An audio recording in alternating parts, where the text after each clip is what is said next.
fun show to inspire others to understand the possibilities and opportunities in front of them so that they can transform their lives if they wish, and find out exactly how or what is the right way for them. So right, that's it. I think I've got everybody now. So awesome. Let's get started. Yeah. Right, so welcome to Food for Thought episode 4. As you've probably seen, today is how to rewire your subconscious to achieve your heart's desires with Jennifer Burns, my guest. So the reason I started this show, which will also be released as a podcast on Spotify and on YouTube soon, is to create inspiration, connection for anybody watching, and also to help you see the possibilities and opportunities in front of you. For anyone out there to see you can transform your own life. You're not powerless. You can do what you want. This podcast is about all the awesome people I've met on my journey who have inspired me with their talent, uniqueness, heart-centeredness, and devotion to others. If you want, you can connect with these people. Their links will be in the description of this video. That was the trouble when I started. Facebook wouldn't allow me to put a description for some reason. And so I will have to do that afterwards. But otherwise, they're on the event page if you want to have a look. You can see that from the profile from the cover photo at the top of my profile. So I'm Matt Love. I'm your host. You can find me on Facebook here if you're on my profile already, or on my website, mattlove.business. I'm an internet presence mentor and consultant for conscious and spiritual entrepreneurs like Jennifer. We don't work together, actually, but she is the kind of person that I work with. For those who don't know what internet presence is, it's what's needed to establish and grow your business on social media, search engines like Google, and all forms of digital marketing. So yeah, brilliant. There's a few people watching. That's great to hear. So today I'm talking with Jennifer Burns. Jennifer is a Certified Master Hypnotherapist at Magic Minds Hypnotherapy, among other places. We are going to discuss the subconscious and how you can rewire your subconscious to achieve your heart's desires. Jennifer, would you like to introduce yourself? So thank you for having me. My name is Jennifer Burns. I am a Certified Master Hypnotherapist, like you said.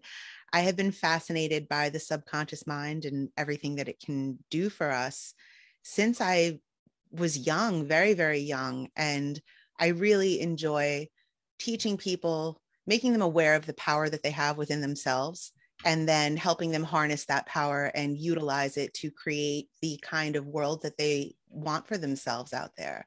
So it's a good time. I like it. I love the way you put that. And it's so true, actually. I have worked with Jennifer and I've done a course, which she's now released as an ebook.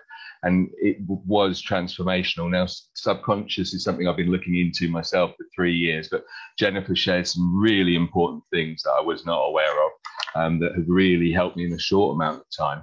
So it's great to see a few people here. Please feel free to ask any questions. We've got a few questions we're going to answer by ourselves.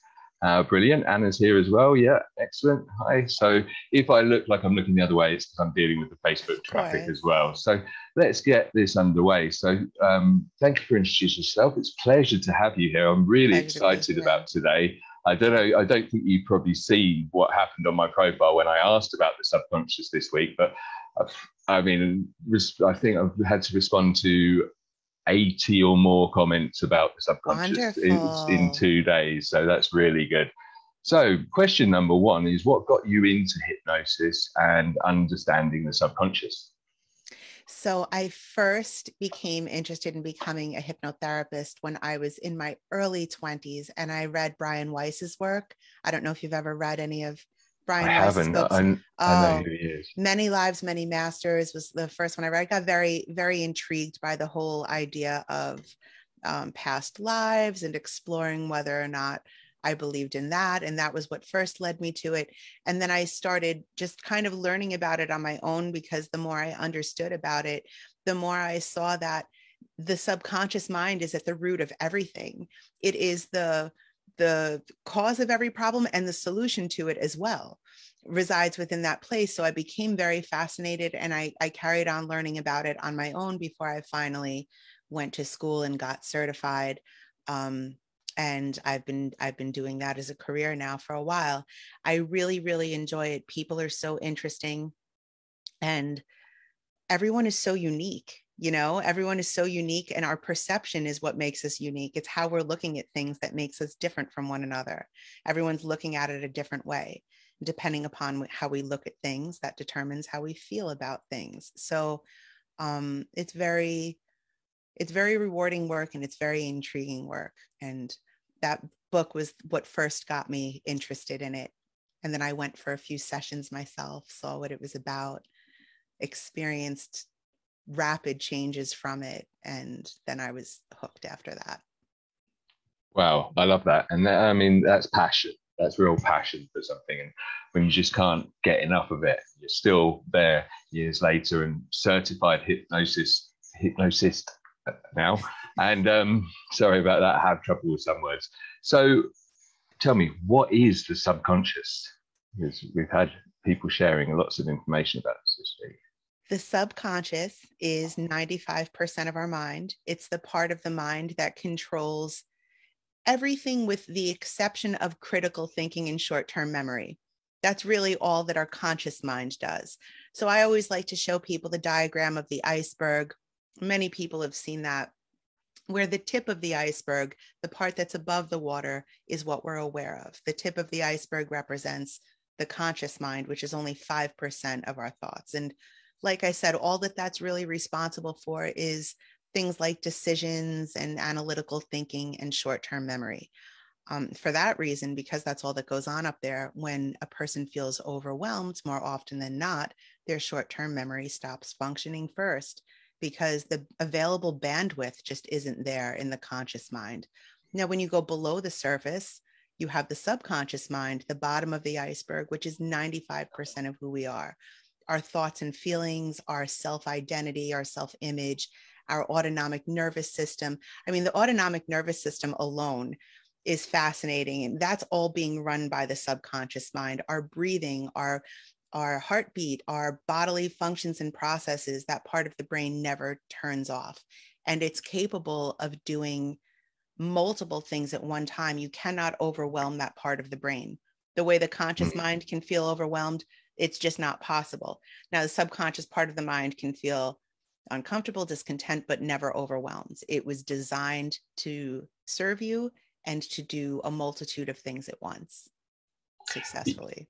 Yeah, that's amazing. I think it's like when they say that we only use 10% of our mind, that's because the other 90% is really busy running the body. It's it's like it's okay. One, it's running the body, and two, it's storing a hell of a lot of information, which is feeding to the conscious mind, which is the bit we're using supposedly on its own. It's not getting information. The conscious from back mind here. is the spokesperson. That's how I look at it. The conscious mind is like the spokesperson for the subconscious mind. What's really at the root of what we're thinking is coming from the subconscious. The conscious mind is just the part that tells you about it, but the bulk of who we are is under there at the bottom. It really is. So you've kind of just started explaining that. So the next question is, how does it influence us? So it's a bit of a tough one. I don't know. So how does it influence us? Not at all.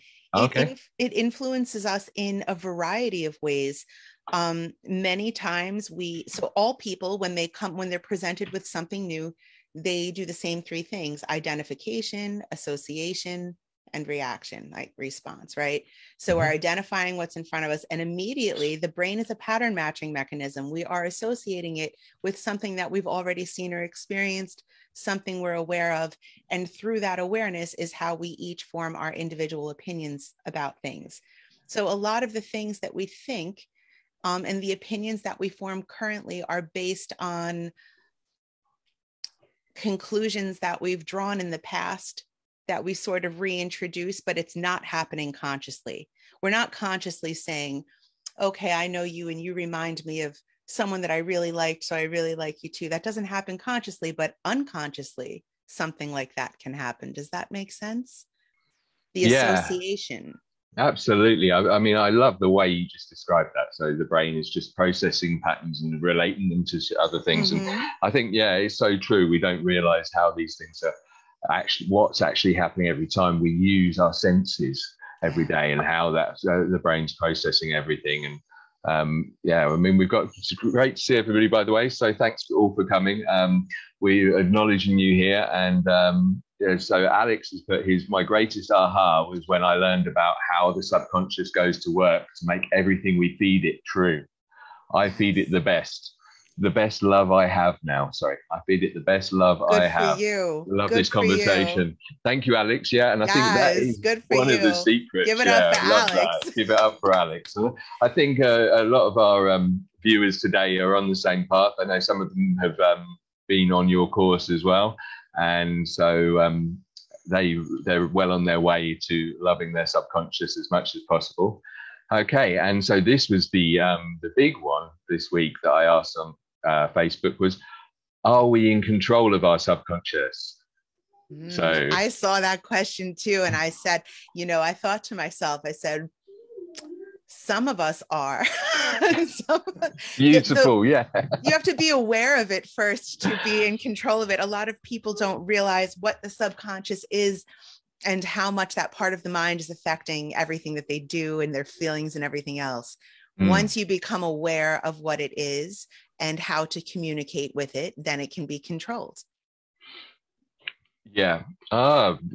See, so simple. I mean, there was a lot of debate about this, and I intentionally used the word control because I thought it would instigate more conversation. Yeah, because clever. I personally think it's influence.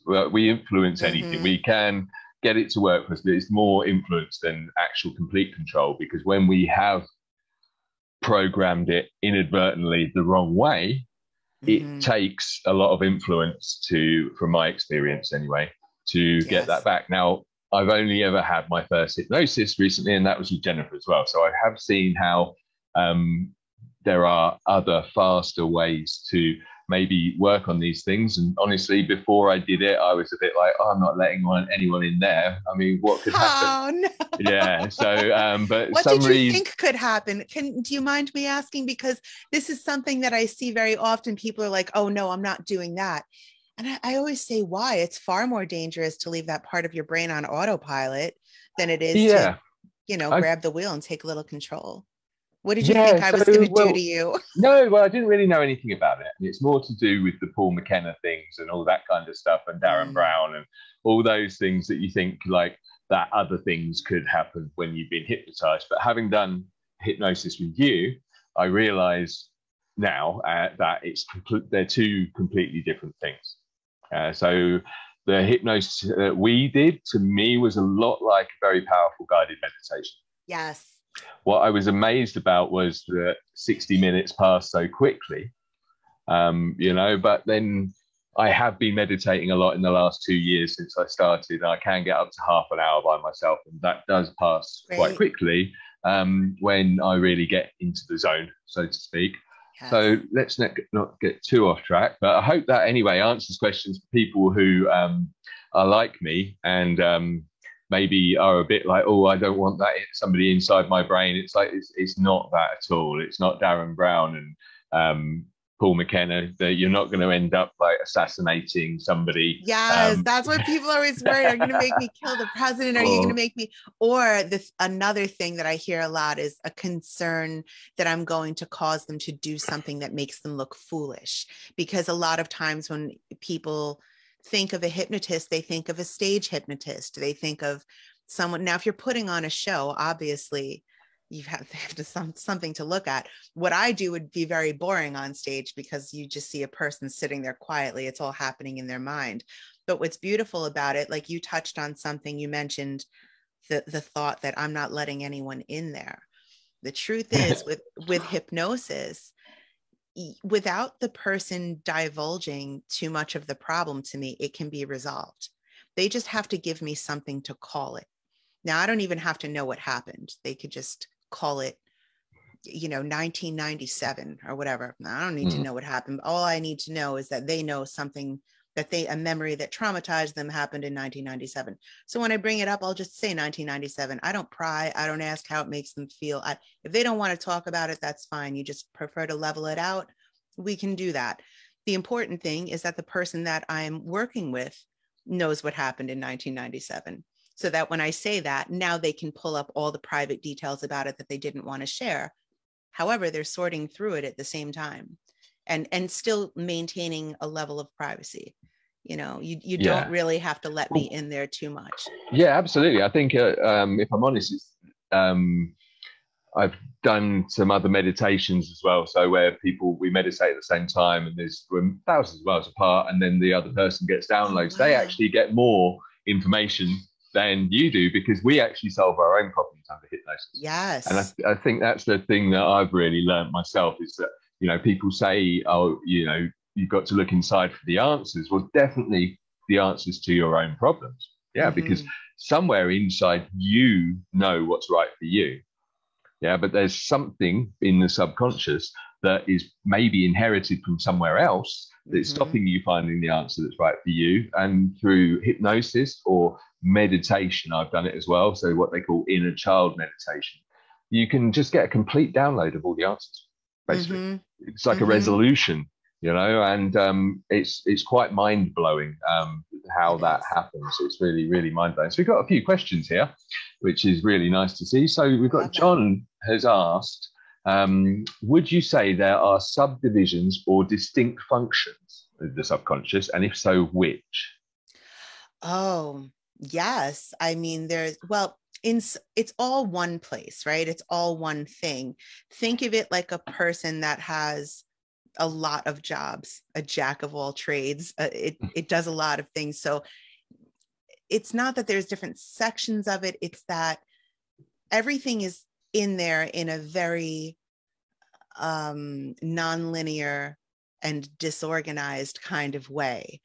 So it has all of these jobs, it handles all of these different things, but it's all the same place. Does that make sense? Did I answer that question properly? Yeah, absolutely. Okay. Yeah. So I think also, like, from like thinking about that myself, is like we develop skills in our life, and we do those things instinctively once they've become habitual skills, things that we've done enough, and that's all stored in the subconscious. And so the more we work on anything we do, music, art, writing, any of those things, they become subconscious functions, as is every function in our body. And it changes our perception of things around us. I remember one time I had an experience. My mother was a very talented artist, and she passed away when I was young. And when I was in my 20s, I think, I was probably about 26. I was with my grandmother, and she was talking about what a wonderful artist my mother was. And she asked me if I could draw. And I said, I don't know. I never tried. Like, nobody ever showed it to me. And I don't know if I can draw. So she saved everything. She had some of my mother's things in the house, and she brought out some of her art books and from school and sketchbooks. And it was a book on how to draw portraits, on how to draw faces. And then I showed it to a friend of mine who's a wonderful artist. And he said, well, you have to have the right pencils and the right paper. Smoother paper is easier. And he taught me how to use shaders, and I took everything home. And Matt, I was so manic. I didn't sleep for 3 weeks straight. I couldn't believe what I was able to do. And the more I kept doing it, my perception of things, when I went outside, I started noticing shadows and shapes that they were always there. I just wasn't tuned into that. So when we do things, and it's all subconscious, I'm so glad you brought that up. This is an excellent example. Whenever we do things like that habitually over and over and over again, it alters our perception. Yeah, absolutely. I can relate to that as well, because Anna, who's watching, who I interviewed in the first episode, she does art. I love her. Yes, I love Anna. She's done the course with you, and actually, yes. So she's got a nice comment here for you. So I'm going to just say that in a minute. But yeah, since I did her color challenge, emotional color challenge, I started to realize that even what I thought was my favorite color wasn't actually my favorite color. It's a color I liked, but I really like blue. But I suddenly realized green means a lot more to me. Yeah, and the reason geniuses pick green. Right. Well, green says things like courage and trust and all these other things to me. So, I realized that it's more where I am in my own life, who's like, be courageous and be trustworthy, have integrity and things. So Anna says a lovely thing. So she says, I love my subconscious now. It helps me every day since the course I did with you. Jennifer, Oh, not me, with thank you. Jennifer. Yeah, I get a whole lot more done without too much effort, thanks to you. So thank you. Wonderful, Anna. Thank you for sharing that. And then That's really nice to hear. Well, it hasn't finished yet. So we've also got Brenda. So thanks for coming as well, Brenda. And Brenda said, I also took Jennifer's course. It was amazing. And I get lots more done as well. My intuition is better. I trust intuition more. I give my subconscious love and respect. Yes.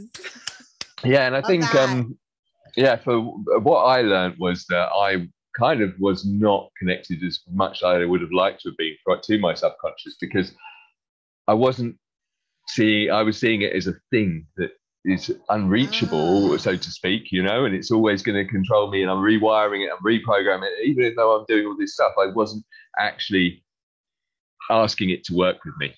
Yes. And that was one of the really powerful things that turned around our relationship.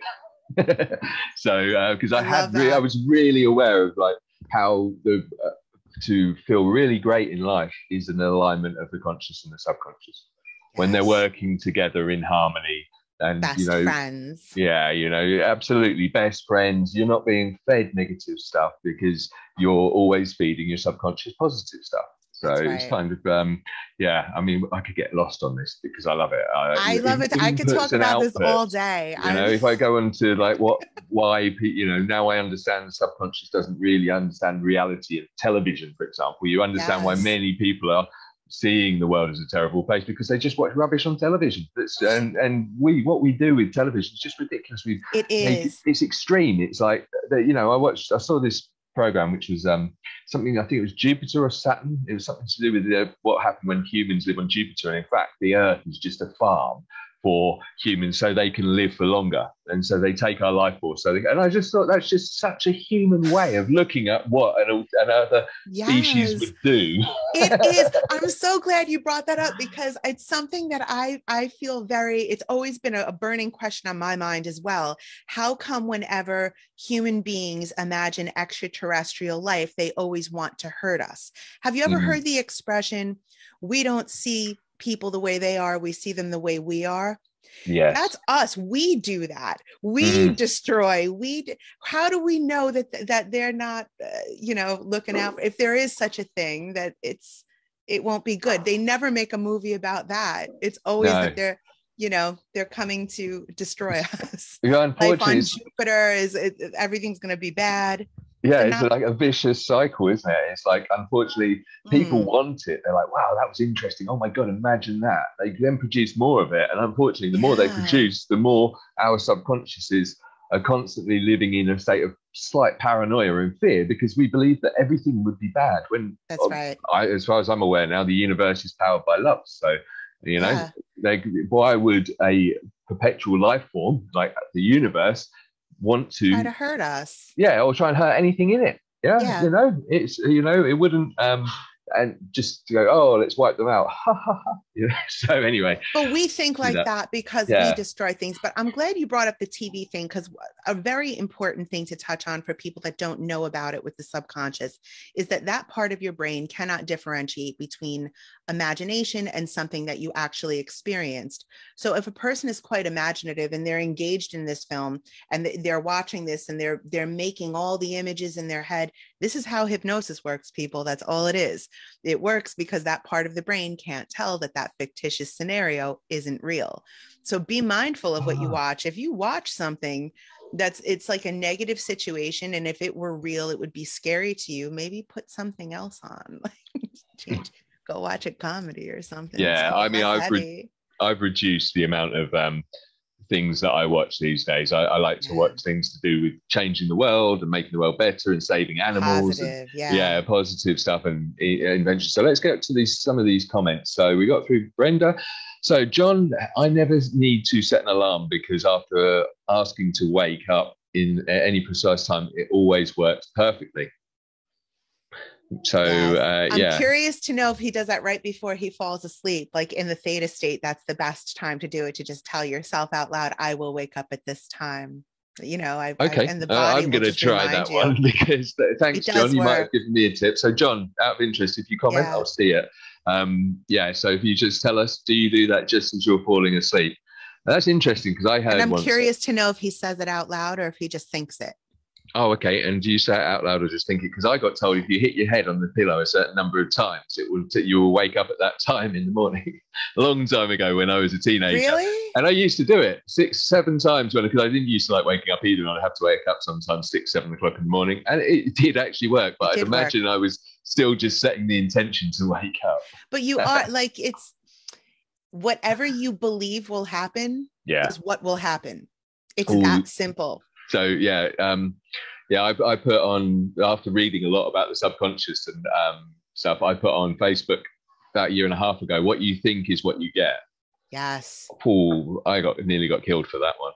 Really? People had a problem with this? Yeah, really had a problem with that. Yeah. What did they say? But people go to extremes. I'm not going to get into the details, but even recently with some of the posts, people always think about the worst case scenario.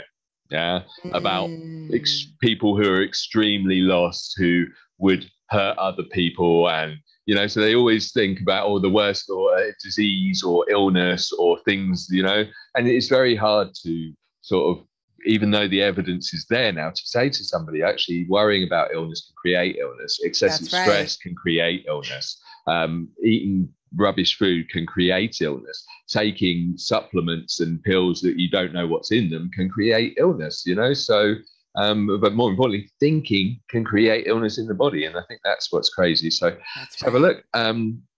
So Amanda can only see 5 comments. It's probably because it only shows the live comments. It started doing that recently. I'm not sure why. It's a bit annoying, but thank you for coming, Amanda. Thanks, Anna. So Amanda, your preference for colors can change depending on your mood. So, yeah, I mean, probably, like red when I'm really angry. No, I don't really get angry very much anymore. And pink when I'm naked. So, right. So we've got a few more questions. So we've probably covered this a bit, but why do we struggle to influence the subconscious? It feels like a struggle to influence the subconscious because it's built on habituation. So, and everything that it does under the assumption that it's helping us out, including things like anxiety attacks. That's something that many people are having these days. There's a lot of anxiety out there. And when the subconscious mind triggers your fight or flight response, it's because it thinks that you need to be warned of something. Now, most of the time we don't. We're just, remember what I said about the pattern matching thing before. We're just connecting. Something happened that subconsciously triggered a memory of something else that happened that was scary. So the subconscious responds with the scary, the feelings of fear and the shortness of breath and all the things that go along with that. So that's a thing that it can you repeat how that question was worded exactly again? There was something else I wanted to say about that. I feel like I veered off in my head and I don't want to go down the wrong road. Oh, yeah. Sorry. So I'm looking at so why do we struggle to influence? Because thank you. It's built on, so being built on habituation. The more we think a certain way, the more that the subconscious mind recognizes that as what we want. So it just starts delivering us more of that, and whenever it does anything, even if it's not comfortable, the subconscious is doing it thinking, I had to say thinking like it's a separate entity. It's us, right? It's part of us. That part of us is thinking that we're doing ourselves a favor by doing that. It's not a conscious choice. It's happening beneath the surface. But the best way to change it is to create new habits. When you find yourself thinking of a negative thought, interrupt it and make yourself think of something better. Identify immediately what is the desired feeling and make yourself start imagining things that you associate with that. Because the more you imagine that, now you are creating the habit of thinking more positively, and we can chemically alter ourselves based upon our thoughts. Well, actually, there you go. So I was just thinking about, I've done what you're talking about there myself, because when I was 13, I was diagnosed with depression. By the time I was 17, I was told I would have depression for life. And I was told I had to take antidepressants for the rest of my life. But at 13, I'd already taken antidepressants and turned around and said they haven't fixed the problem. They just made me feel different, and given them back and just stopped taking them. So 17, I was like, no, what else can I do? And I did CBT. And CBT, cognitive behavioral therapy, for those that don't know, actually helps you identify mind errors, mind distortions. They called them mind errors when I did this at 17, but now they've changed it to mind distortions. So people don't think, because again, it's how you word things, they have an error. They don't want people to think they have an error. It's just a distortion now, which is great because I love rock music. So distortion's awesome. So anyway, yeah, I had these mind distortions. And what I also learned was that they were inherited. And so I had programmed them because to make the people around me happy, my family and all those things, I'd accepted all these things. And I actually manually reprogrammed them by becoming aware of them, making a list of them, and then identifying what my true belief or desire was. And then the writing it down was really important because it made it clear to me. And whenever I had those thoughts again, or feelings from inherited beliefs, I just remind myself of the new one. I was like, no, that's just the old way. And I know that, and one of the things that was really important for that was not stressing about having it, because I know it's an old program, and neurology says it takes a long time for these things to change, because they're just the default, like you say, the subconscious just goes to the default, goes right straight to whatever it knows is the answer. Yeah, so eventually that's what I did, and it really does work. I mean, it works with habits as well. If you've got a bad habit, you're like, right, what else am I going to do instead of that habit? And thinking is a habit. Thinking is a habit. That's what I also learned from having depression, was that I got into bad habits. I got into negative thinking, catastrophizing, fortune telling, one-sided thinking. I mean, there's a list of, there's 13, I think, mind distortions. So, but I love the way you've really covered these things so easily tonight. I mean, it really shows how passionate you are. And right, let's quickly have a look here, because we've got some comments. So I've got Amanda says, I teach languages, and I once asked a hypnotist if we could team up and teach languages to others through hypnosis by tapping into the subconscious, but he said it isn't possible, but surely it is. So is it possible to program people in with whole language? No, that's not possible. That hypnotist was telling you the truth. That's not possible. What is possible, if you wanted to learn a new language or learn anything new, is hypnosis can be used to encourage one's mind to retain and apply what they've learned, right? But I wouldn't be able to put someone under hypnosis and teach them a language. It just doesn't work like that. Now, what does work is, as we're sleeping, we're in a theta/delta brainwave state, which is very slow brainwaves, which means very little conscious resistance. It's a direct route right into the subconscious mind. So what they do make is they make things that you listen to as you're sleeping to learn another language, and those have been proven effective. So that way is possible, but I couldn't I would have to have them under hypnosis for hours every day. It's just not possible. And that way, and if for that matter, if they just put hours a day into learning the language, you can't even tell where did it come from at that point. If they do succeed at learning, you understand? Yeah. So Amanda, I think the best advice is to do recorded Portuguese lessons and let them fall asleep while listening to them, and you will find every week they improve rapidly. Yes. Yeah. In addition to lessons during the day. Don't rely on that alone to teach you a language. That is just assistance. And right? I think just to point that out, because this may not be clear to everyone, that is because the subconscious never sleeps.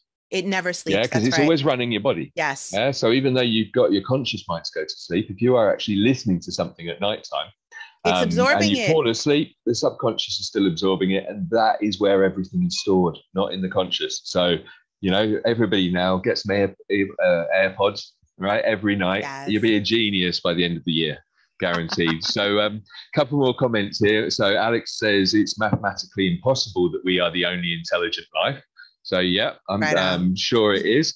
John actually replied to the question and he said, yes, that's true. He used to say it out loud. So thanks, John. But he'd say it quietly. So that's when he went to sleep, about what time he's going to wake up. That was him. Yes. Yes. And so he said he would say it quietly.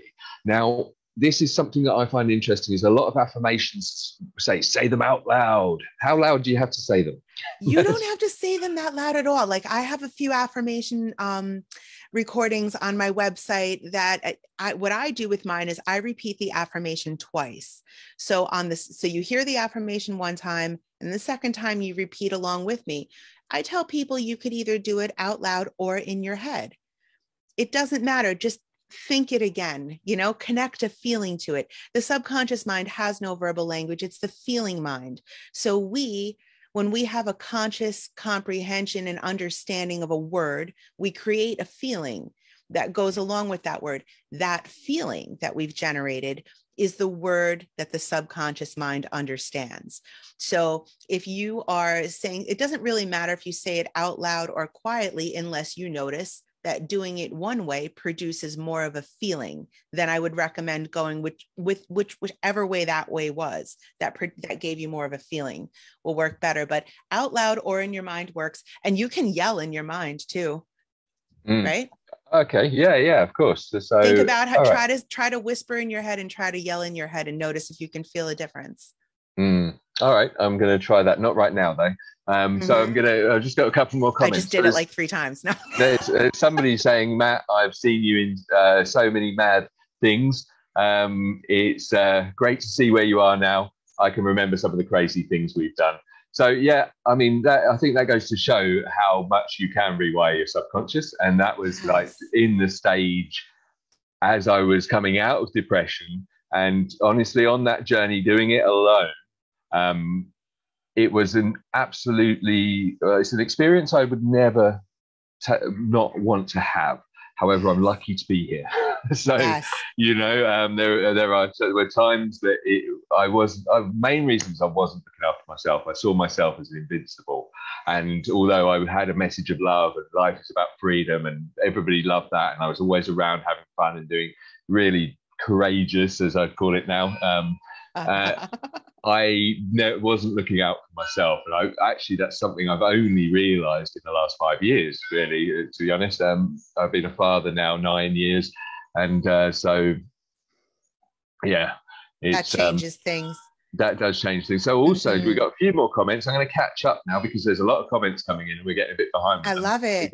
We've got time. So Jen says, also our brain is designed towards energy efficiency. So our conditioned patterns, healthy or not, can become what it's used to, seen as default. Yeah, I was mentioning default a minute ago, and you did mention about how the brain does things with as little energy as possible when you're sleeping. Anything new and different is seen initially as conflicting to the brain, even if it's healthy and what we want. So yeah, absolutely. Do you want to say anything about that particular statement? We all agree? Agree. Or, yeah. Agree. Jen was actually inspired to make a video about the subconscious, and I watched it and it was very good. So I love Jen is a neuro get me wrong, but I think she does neurology for people. She is a neuroscientist. She's going to be on in a couple of weeks with us, actually. And I haven't had a proper chat with her, but she helps people rewire their brains for business and life and really overcome major things. And the video she watched, she talks about feedback loops, right? And what I found really interesting about the video she made earlier was that because the brain is trying to save energy and finish the loop, if it hasn't got all the information it needs to finish the loop, it would just take any information, put it in there. And that's why things get a bit confusing and hectic sometimes. That's why I'm so passionate about the memo method that I teach in my class, because you have the ability now to, whatever specific thing needs to be fixed. And we all kind of know what's wrong with us basically, you know what I mean? We have the gist of it. And if those sentences in that method are structured properly, then, you know, you have the ability, because that part of the brain wants to serve you. And she's right. It will fill in the blanks when it doesn't have all the information because it thinks it's supposed to. It will do all the things that it thinks is required to keep us well and safe and healthy. So if you just, the subconscious mind enjoys nothing more than given clear, concise directions and being told, okay, this is how I want you to do it today, because it's going to take care of you, whether you tell it how to or not. But if you leave it on autopilot and you let it decide on its own, and you let it run off of a very old program that was probably formed during our early, you know, childhood years, it's just not going to work as efficiently for you. But when you get in there and you take control of it and you let it know, I want you to do X, Y, and Z for me today, and present that information in a way that the mind will retain, it's helpful. Yeah, so I'm just laughing because I've just read one of the comments. So first of all, I'm going to, so it's Amanda replying to us talking about record. She said, the language. Yeah, the language thing. She said, they normally fall asleep when I talk. Well, keep talking then. You see, that's the thing. That they're not, you're not, no, most teachers in the language that you're teaching them. If the kids all fell asleep in class, they'd probably learn a lot more. Probably, you know what? And after the class, like, it's very important to sleep after you learn something new, because that's when your brain is processing everything that it's taken in. So having, like, I usually recommend that people get their private sessions with me at night before they go to bed. And if for some reason they don't have the time to do it, then I recommend to leave time for a nap afterwards to lock in and allow the processing to happen of the new information that we just put in there. Right. Okay. I mean, I've been trying to meditate after I've had a really good Zoom where I've taken in a lot of information or other things, but just go to sleep. You don't even would be have better. Yeah. Oh, it's just I have very busy weeks, and I literally have sometimes 7 or 8 hour days where 4 hours is taking in amazing information from people on all different things as well. And so I try, and 10 minutes meditation in between each one is about as far as I can go. I mean, because it takes me longer than 10 minutes in the daytime to get to sleep as well. Although I'm probably going to give up coffee soon, so maybe if you're good luck with it. You know what? When I did that, it was easier than I expected. But as you can see, I'm back on the shit. I still have it. But I gave it up for a while, and it did help with insomnia. But lately I've been up late doing recordings and things, so it's been helpful for now. It does work. But when you change that, what you can do, you know, if you only have 10 minutes in between each person, obviously a nap is not in the cards for you at that time. But that little 10-minute quiet time meditation that you give yourself is helpful and beneficial in many ways. And when you fall asleep at night, you don't even have to do a full meditation. As you're lying there, like, sometimes I'll count my breath as I'm sleeping. I'll count my breaths. I'll make sure that my out breath is longer than my in breath. Anytime your out breath is longer than the in breath, it stimulates the parasympathetic nervous system, which is our rest and restore mode, you know, so that helps slow everything down, calm everything down. And then you drift off to sleep that way. So you meditated and slept. So you're double locking it. It'll work great. Everything that you've taken in throughout the day. Yeah, so I actually do try my best to always breathe like that in meditation, because for me, meditation is restoration. And I actually, so I'm going to get this name completely wrong, but he's a very famous Buddhist monk, Ching or something like that. I can't remember. Ching. He died recently, unfortunately, but he's on Insight Timer, and they still release a lot of his meditations. And I listened to a talk the other day, and he actually said that the first meditation the Buddha ever taught, so I'm actually getting off topic here, but it's rare for me. Do it. Go on. The first meditation Buddha ever taught or teaches anyone is just focusing on the in and out. So in and out, clearing the mind and just staying on that, and always thinking. And the only truth, and I'd actually already done a meditation, but wasn't aware that was the first meditation of the Buddha, where the guy's like, the only truth right now is the air is going in. And the only truth right now is the air is going out. And that's where you start to develop into that focus comes together. You don't need a million other things, especially when a person's beginning to meditate. They don't, the whole purpose of it is to pull your focus together, and to improve that part of yourself. So just giving yourself one simple thing like your air to focus on, block out everything else, and it's only about the air. Some people like to put their hand on their diaphragm or their chest and feel the physical sensation of the hand going up and down as they breathe as well. But just pulling it into your breath is huge. It's huge. Right. Yeah, absolutely. I mean, what I've noticed recently, I was also doing some meditations where you breathe through your heart. I've noticed I've got How does that work? So you feel that you're breathing through your heart, it's just that. So you feel, and actually I feel like that a lot now. It's like I did it for about nearly a month every day.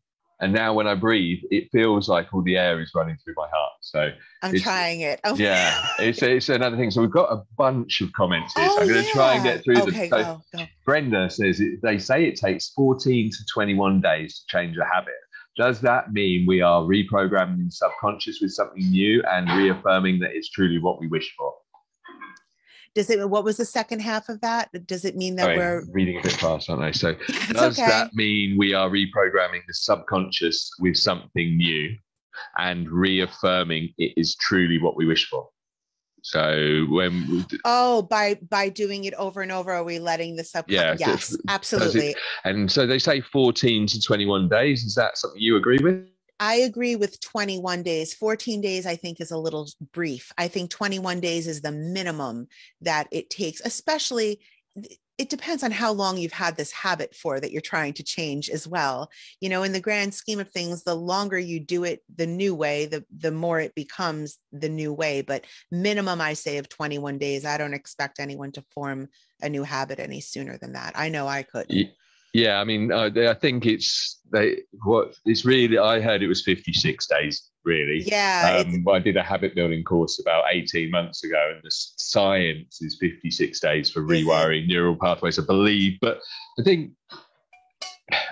from my experience with habit building is, you can get habitually into something in 28 days. Yeah, so you can really actually start to do it naturally within 28 days. But it takes a lot longer than that for it to really become completely natural, because you can still resort to your old default very easily. That's right. You can still suddenly just one day of breaking that habit is enough to finish it still within the 28 or 56 days. It is quite it depends. And again, I think it depends how long you've had the habit. Yes. Yeah, so I had habits from the age of 15 that I was breaking in the last 2 years, and so that's like 22 years or 3 years of having the habit. However, you didn't start out with those habits, did you? No, exactly. Yeah, that's true. But the original factory settings. Yeah, that's it. Yeah, that's it. Where's the reset button? That's what I want to know. So Amanda says new shoes. Oh, also our brain is designed so this towards energy efficiency. Yeah, and Amanda replied, "New shoes give you blisters." So I love that. That's funny. Oh, Brian's here. Nice to see you, Brian. So Brian says, "Hey all, sorry I haven't been keeping up with the comments. We've just got carried away." And Jen's linked her video here, which is also very good. It's like herding cats. Is that the subconscious? Sorry, that was 6 minutes ago. So what were we talking about 6 minutes? That's the trouble with these lives. It's hard to keep up with the comments. I'm going to look at getting a moderator for me. So if anybody wants to apply for the job, you'll get to meet some amazing people, and also both on the chat and in the event, of course, not including myself, just talk about everybody else. Only joking. So that was some terribly subconscious stuff. And Jen Sober's naps. Yeah. Okay. I realise I've got to get better at napping. So less coffee.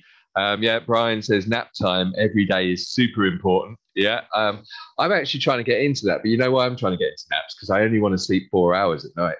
I can't do it. I've tried to take naps. I have friends that I'm so envious of. They could lie down like before we would go out to the club. Oh, I just need 10 minutes. Who can sleep?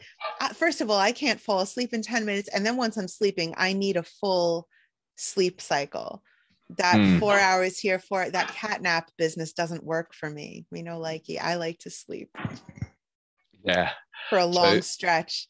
Yeah. I've never been able to do a nap. Actually, I have allowed myself 45 minutes to nap, but what I've noticed is I only get off in like the last 15 or 20 minutes of it. As long as you don't have too much of a nap, it's really empowering. So one of the tricks I learned from reading medium.com, when I learned all about the subconscious as well, was drink a coffee just before you have a nap.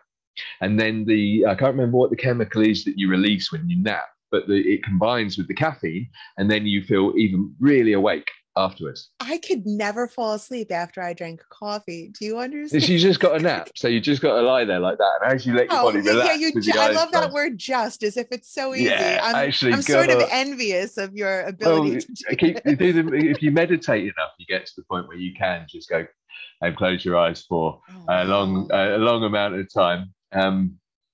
So Sandra says, so just hi to everyone who's here. I'm trying to comment hi back to you. And great to see you all. Yeah, some new faces this week. By the way, we're here every week. So probably about the same time, between 5 and 7 p.m. on a Thursday. Now, we were on a Friday before, but Fridays are just too difficult for people to come. So Sandra says, I always snooze after my breathing meditation. Helps refresh my mind. Yeah. Yeah, brilliant. Yeah, well, I'm taking the advice. I'm taking the messages coming down from source, and they're saying to me, you need to nap and snooze. Yes. So Jen says, my experience, in her experience, it takes longer.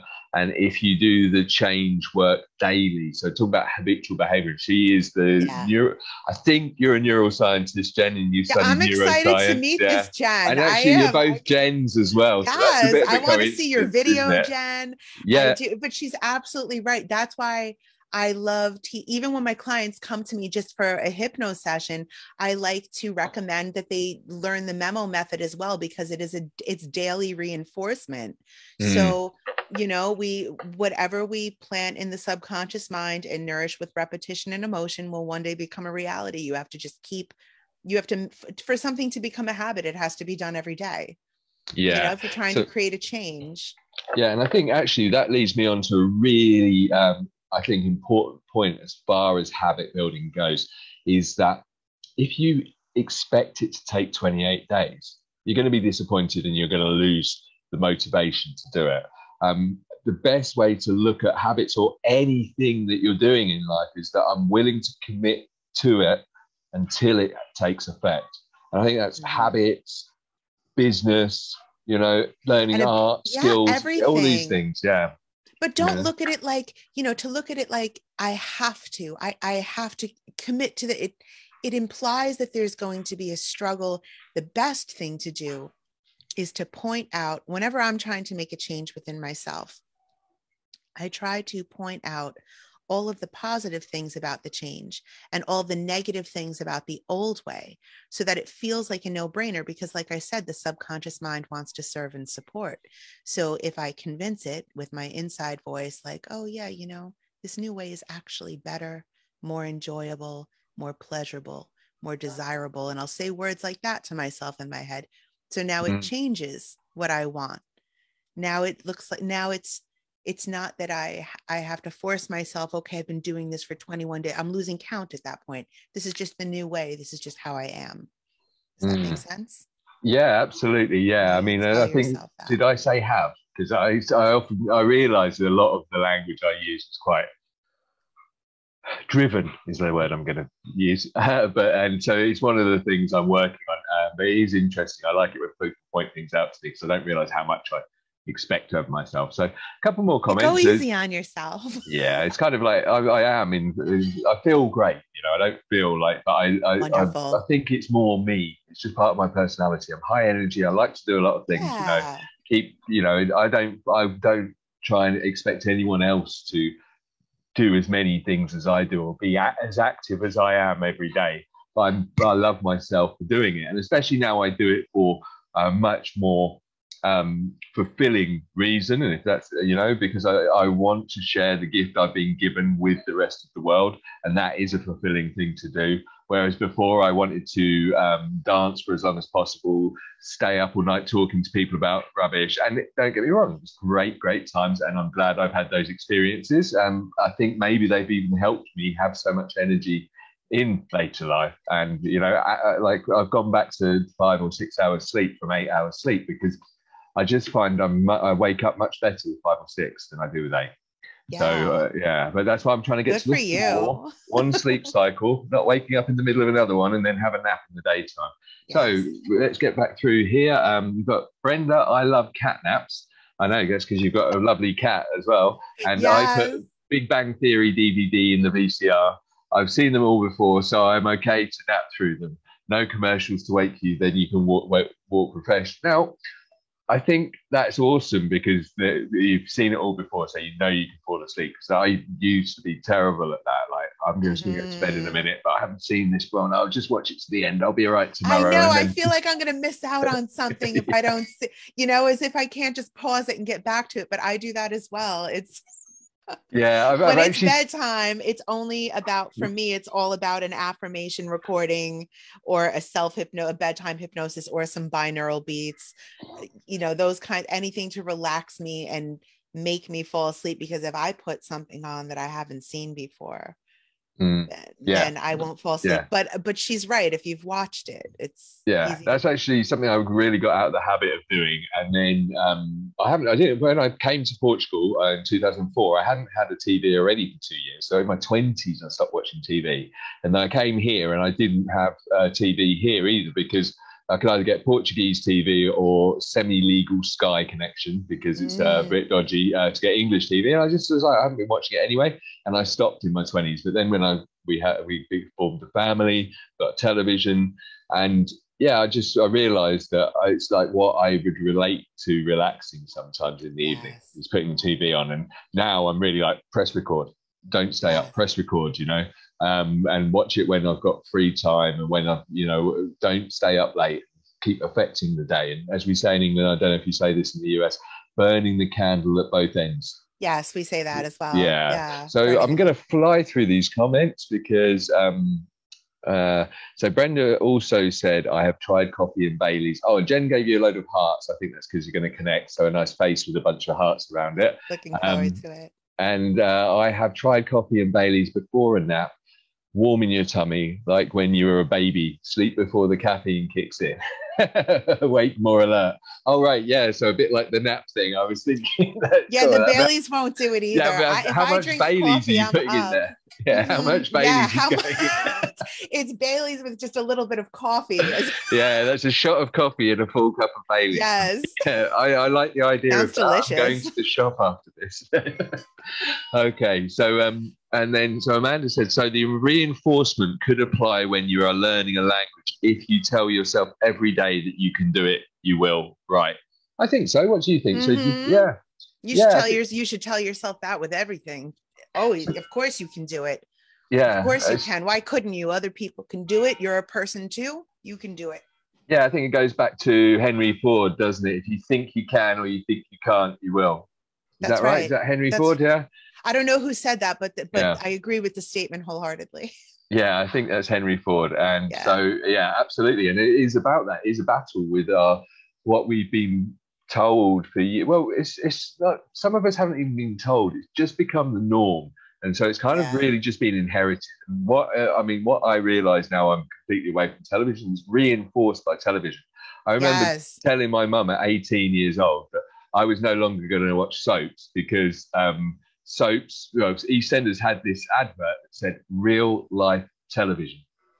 Yeah? Oh. And so it's basically, and literally everybody's robbing each other, sleeping with each other's wives and husbands. They're killing each other and burying each other under. And I'm like, how often does this happen? Around here. I'm like, how can they label this? I'm not saying it doesn't happen, but it basically is programming everyone to believe that that's what everyone's like. And I personally think those programs are one of the major reasons there's been such a decline in moral standards and equality, because they just think that everybody's out to backstab each other. And not only that, but people start using that as a barometer to measure their own behavior against, and they're like, oh, at least I didn't do anything that bad. And then I think that our own personal moral and ethical code goes down once we realize what the, TV establishes what's normal, quote unquote. It helps people decide, well, I saw it on TV, must be true.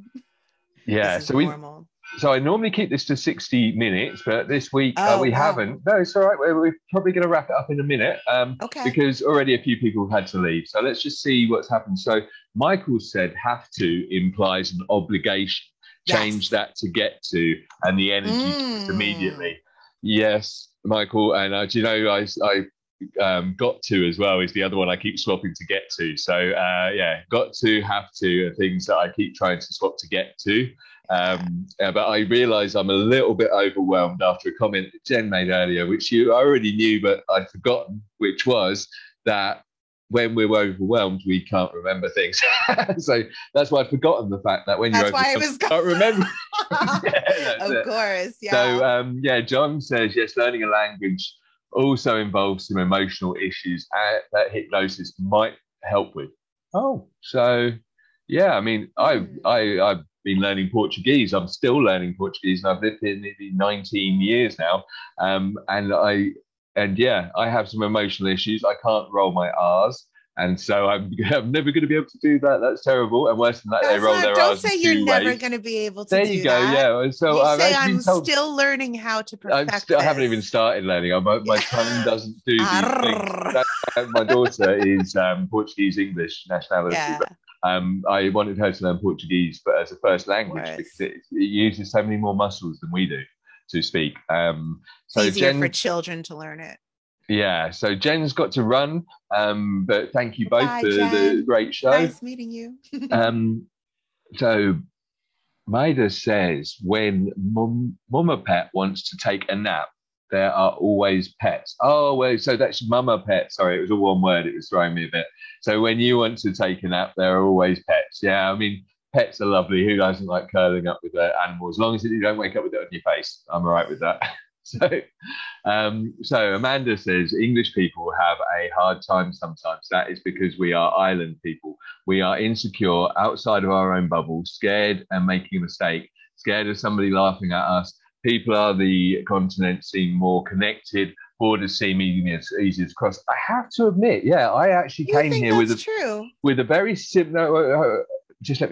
With a very similar opinion. I used to call it island syndrome, but actually, I just think it stems all the way back to the colonial times when everyone was at war, and we still have that kind of paranoia. But so does the US. They're going to war with everybody because the 1% are scared of everybody else in the country. So we have that, but it's only because there isn't anyone else telling us the truth. But in Europe is awesome because States, I don't know, I've never been, and my opinion of the States there was based on a lot of reading and research and things like that in 2017 and 18. That basically the 1% are going to war because they're just they don't trust anyone because they don't trust themselves, basically. And they've got a country of 99% of people that hate them, and so they're scared internally. That's why they're trying to look like they're spreading love.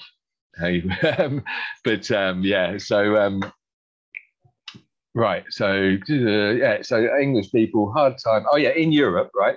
Love the fact my brain actually works. In Europe, I'm in Portugal. Spain is half an hour from here. In the Algarve especially, it's like we have 20, 30 nationalities all arriving at the same time. And there is no borders, so to speak. It's not like, hey, you're Spanish, I'm Portuguese. I've only experienced racism once in the nearly 20 years I've been here. Wow. So I mean, and that was from a drunk friend of a bouncer. And short story actually, but not worth sharing. And anyway, so that was the only time I've ever really had an issue. And otherwise, everyone here has been amazing. And I've met people from so many different countries. And, and we've all had fun together regularly. I mean, in the Algarve where I was living before, there is so many mixed nationality families. Yeah. German, Dutch, French, all with Portuguese, English, all with Portuguese, Spanish.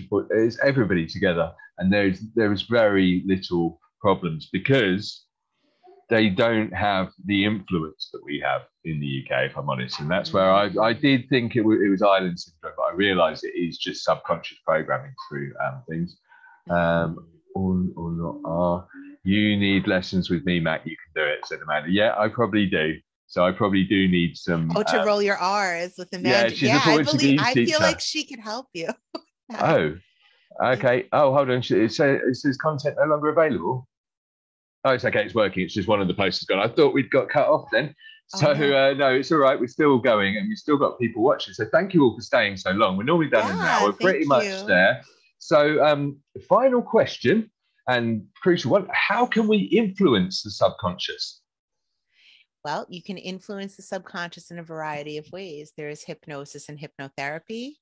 There is things like my memo method that I teach in my course, how to communicate with the subconscious, where I teach you to write letters to that part of the brain every day that are worded using hypnotic language patterns and things like that. Meditation is wonderful as well. Lucid dreaming is another way to influence the subconscious and understand it. There are many ways, but whichever way you choose something. You can influence the subconscious with even things as simple as affirmation recordings can influence the subconscious heavily. I am this, I am that. It's been proven that if you hear that over and over again, you start to feel really good about yourself. It works. Yeah. So the easiest way is when you're sleeping. That's what I tell people. If you want the easiest way with the least amount of work and conscious resistance, listen to something while you sleep. Get a download. Yeah, absolutely. And I think so from my experience, the main thing that changes us for all these things, developing new habits, removing old habits, learning a language, is repetition. Yes, and repetition. So repetition is the secret, is to keep doing it. Now the other thing that really influences anything is believing it will work. So believing it will work, removing that doubt, those negative, oh, it's not going to work, oh, it's not going to work for me, or and all those things, removing those things, and just believing in it. Like affirmations, you're like, oh, I am great. I am great. No, I am great. It's how you say it. Feel it. Make yourself feel it, because that's the only language that the subconscious mind understands are your feelings. So even the word belief is a feeling as well. It has to be there, or it just doesn't come together. It's a necessary ingredient in changing the subconscious mind, is the belief that you can, first and foremost. Without that, nothing will happen. Yes, yeah, absolutely. I know, just to let you know that hardly anything will ever happen if you don't believe it. Yeah, right on. I've got this amazing book that I've read called The Spiritual Tourist, and so there was one really important takeaway from the book. The Spiritual Tourist, by the way, he went around the whole of the world, following lamas, Buddhist lamas, yogis in India, the Sai Baba, who claimed to be the reincarnation of Christ, and all these other people who were performing miracles. And he met people who'd healed from cancer, who'd done all these things. He also went to the US, some of the churches there, where there's incredible religion, and there's a church where they've got these crosses that look like burning crosses in the window, and a lot of people have had miracles there and been healed. And after all this traveling, I think it's about 5 or 10 years of traveling and following these people, he deducted that the people who had miracles believed. That was the difference. The people who had miracles had no doubt in their mind. Yes. And that is what caused the miracles, is the faith in something more powerful than yourself. Focus plus emotion. It doesn't matter prayer. Which God it is. It doesn't matter what it is. It's about that belief in it. So if you have faith, if you haven't got faith in yourself, start growing faith in yourself, because you are your own healer. You can change your own life. Might not happen by tomorrow, but you've got the rest of your life to do it. So just take your time and enjoy the journey. It is empowering. So I'm going to end there on that statement, if that's all right with you. Yes, that's fine. So just let you know that in the description, as soon as this video is ready, you will be able to find Jennifer's website. And on Jennifer's website, she has got some great recordings, affirmations, and also ebooks. Is there anything else on there? Is there courses as well? Or my course my course, How to Communicate with the Subconscious, the pre-recorded one, will be available tomorrow. And if anyone would like to make a private appointment with me or attend a group hypnosis session, I am now working for the Mind Knot, and you can go to themindknot.com and book your sessions there. That's weird, because I saw that the other week, and then you end up working there. That's crazy, yeah. I don't know where. I just remember seeing that the other week, so that's really cool. Wow! So there you go. Yeah, you can book sessions through the Mind Knot, or you can do it yourself, DIY, because everybody likes to do a bit of DIY, and you give yourself a good pat on the back for with Jennifer's recordings and ebooks, which are available on her website, which is just off the top of your head, because I can't remember what it is now. magicmindshypnotherapy.com is my website. There you go, magicmindshypnotherapy.com. Sorry, there you go. That was the overwhelm kicking in there. That's right. But yeah, thank you all for coming. Thank you, Jennifer. Thank you for all your comments. Just quick last one. When people thank Jesus for curing them, he said it was their faith that cured them and not him. So yeah, there you go. And I think that is, let's not get too sidetracked, but yes, Jesus, we could do a whole hour on that, couldn't we? Jesus was just trying to tell us what we all have inside of us. Yes. He wasn't actually saying, hey, I'm the Son of God. He was saying, we are all the children of God. Right. All right. So yes, have as much faith as Jesus, and let's make this world an amazing place. Okay. Thank you everybody for coming. It's been an amazing show. Thank you again, Jennifer. I'm going to disconnect now. We will see you probably again in a couple of weeks. It sounds like we're going to be talking about Jesus in a couple of weeks for about an hour. So if anybody wants to join us, that will probably be an interesting one. Take care. See you all soon. Bye.